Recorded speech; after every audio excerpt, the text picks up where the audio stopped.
Good morning, everybody. Today is Sunday, December 5th. Best effing dad here. Dr. Vuong, retired bariatric surgeon. Hope you're doing well. I want to give you a quick COVID update.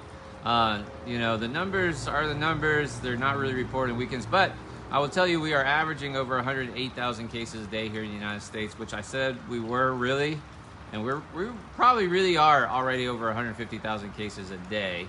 And these numbers are going to skyrocket. What we are seeing now, as y'all know by now, is the results of the Thanksgiving. This is the beginning of gathering from Thanksgiving, and I'll talk about Omicron here in a second. And I want to really talk about today about why I think we don't really need an Omicron-specific vaccine, and I think vaccinations are still very good for Omicron and what we're going to do. And I just want to address a couple of the misinformation that's just, you can scream it as much as you want, as loud as you want. It just does not make the misinformation any truer. You can say it, and all these people, and you got to remember, a lot of these, I call them anti-vaxxers, deniers, or whatever. People just, a lot of them are fake accounts. So just be careful who you're interacting with. Just the world is just really crazy these days. Anyway, back to the numbers. I'm really, New York City's in trouble, I think. The aliens are surrounding it for sure, like those red dots. It's just like circling New York City, up to 1,800 cases a day. Chicago's probably hidden there too. It's going to make its way down. This is the Delta surge, okay? Delta surge that's happening here in the United States right now. And as I said yesterday, what's going to happen as the cases are getting hotter in the south, there's hot spots in Florida and Georgia and Alabama, the south, right? And they're going to get hit with the Omicron surge. That will happen because of the Christmas gatherings and all the tree lighting ceremonies and Christmas parades and everything that's happening right now. And that's what we're going to see because Omicron is really, it is spreading viral, man. Like literally, virally. So stay safe, everybody. Now, why do I think that we don't need a Omicron-specific vaccine? And here's why. But first of all, let me just say, if you go back a week ago, I did a video where I said, I'm telling y'all that they are already developing Omicron-specific vaccines right now. And so guess what? They've announced it. They've said, they could probably have a Omicron-specific vaccine ready by February, which means they're working on it now, But I don't think we really need that. Why? And I want to teach you this phrase. Our bodies, our immune system, has something called somatic hyperdifferentiation. So let me say that one more time. Somatic hyperdifferentiation. In other words, our immune system has built into it a learning system. It's almost like artificial intelligence. It gets smarter and smarter and smarter the more it's exposed to, attacks. And what happens is when you catch COVID or you get vaccinated, right? There's no such thing as natural immunity. It's all natural. You either have post-infection immunity or post-vaccination immunity, or both, or no immunity, okay? Which I did that post yesterday, and some people are like, well, then how did I survive COVID if I have no immunity? Well, here's the virus. Here's Uncle Billy. And the virus, there's always two components, the virus and the host. And the virus, you might have had like a very low viral load, just enough to spark off the infection, but you overcame it. You might have been like Superman. You might have a great immune system. You might be immunocompromised. You might have whatever. And I have to remind people, well, that's what it means now that we have lots of numbers to crunch now. We know that the case fatality rate, that's the correct term, of catching COVID, is about 2.5% now. So you have a 97.5% chance of surviving. So that's either yes or no, 1 or 0. It's binary. It's either I survived it or I died from it. So a 2.5% chance of dying. So the fact that someone goes, if I have no immunity, how did I survive COVID? Well, because it's a 97.5% chance of not dying. So you're still alive. That's what that means. So your body has this ability to fight it off, but before it actually sees COVID, it has no immunity. I say COVID, it's SARS CoV-2. You don't have immunity to it. Now, our immune systems have this really smart ability to recognize new foreign invaders and mount a response. But what vaccines do is it primes your immune system, it teaches your immune system so that if God forbid you encounter SARS-CoV-2, it recognizes it faster, puts away the enemy, puts down the rebellion with the attackers, however you want to say it, puts them down faster, so you're less likely, not zero, less likely to fight off the attack.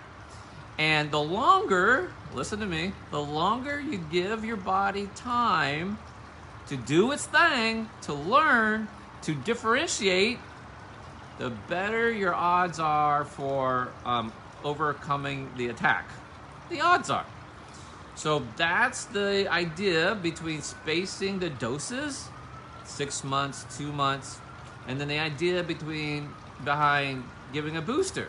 We don't really know. The reality is we don't test people for antibody levels for the most part after vaccination. We assume they've had a response because most of them have. I just happen to have rapid antibody tests at home, so I tested myself after my second Moderna dose, and boy, I was positive for antibodies like lickety-split. And what I'll probably do, since I had my booster last week, is next week I will probably do a repeat antibody test on myself just to show that my booster worked, Anyway, so somatic hyperdifferentiation will basically teach your body to recognize most aspects. I can't say all, right? Because very little is 100% in life, except for what they say, death and taxes. So if you give your body enough time, your immune system has this built-in educational learning, let's get it into the next millennium, Dr. V, artificial intelligence, where it will teach itself different aspects. Like you can think of it's like a bodyguard who recognizes like a bad actor or a police officer. Wait a minute, I think he dyed his hair blonde, or you recognize it from the side angle, right? So deniers will say, well, all you're recognizing is a spike protein versus my natural immunity, where I got the whole virus. Like, oh, come on. You don't need that, because your body has that mechanism already built into it called somatic hyperdifferentiation, where it's able to recognize the virus from several different angles because it differentiates. That means it breaks off. The antibodies beget other copies of itself that are slightly different. Anyway, and that's why I think if you have this base vaccine that is 94% effective against SARS-CoV-2 and you give your body enough time, your body, somatic hyperdifferentiation, will eventually pretty much be able to cover any variant, pretty much, because there's not an infinite number of variants, because some deniers will say, what are we supposed to do this over and over and over? Like, this will never stop. Yes, it will stop, because if it differentiates too much, it will no longer be SARS-CoV-2. Well, it'll mutate to something totally altogether different. No, because as I said in previous video, that spike protein has to be able to recognize the ACE2 receptor. That's how it works. That's how it gets into your cells, into your body. It's how it makes copies of itself. And if it changes too much, it can't use that receptor, so then it wouldn't proliferate. Quickly on Omicron, it's looking like it is very, very contagious, y'all. The numbers in South Africa, when I started looking at Omicron, were around 1,700 cases a day, jumped quickly up to 3,000 cases a day. It's 6,700 cases now, which is the average, which is probably 10,000 cases a day right now. Too early to comment on about hospitalization, younger kids, kids under 5 years old getting infected with Omicron. Now, all of that is like news hour, headline reading, like sensationalism. I'll give you that. I'm just saying it's too early, but the way Omicron in basically a month's time as we know it has spread to over 40 countries, and in a matter of about 3 days, it's been identified in over 12 United States now, 12 states, and multiple areas. The guy who went to the New York anime conference, I saw a headline, and I promise you, I didn't read it.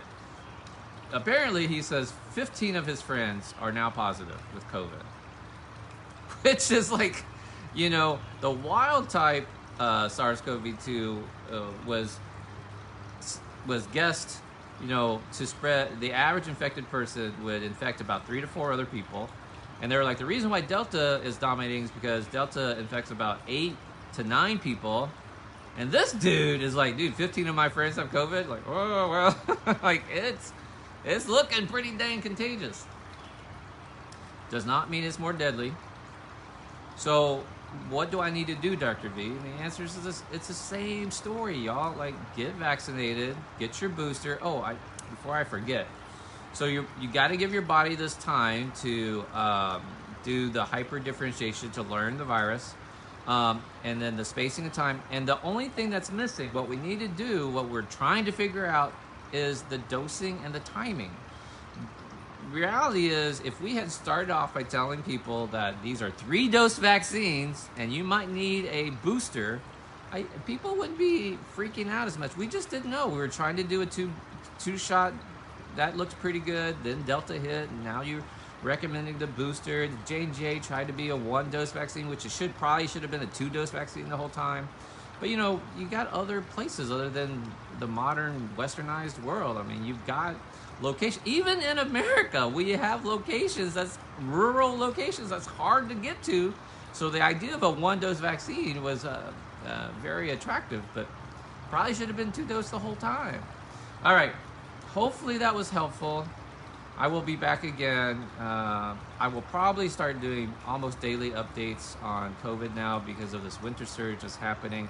I would not be surprised if we hit over 200,000 cases a day again here in the United States, especially if a major city like New York or Chicago gets hit. The numbers are going to be pretty crazy. Stay safe, everybody. Wear your mask. Social distance just a little bit longer, not forever. And all the deniers and haters can get off my page.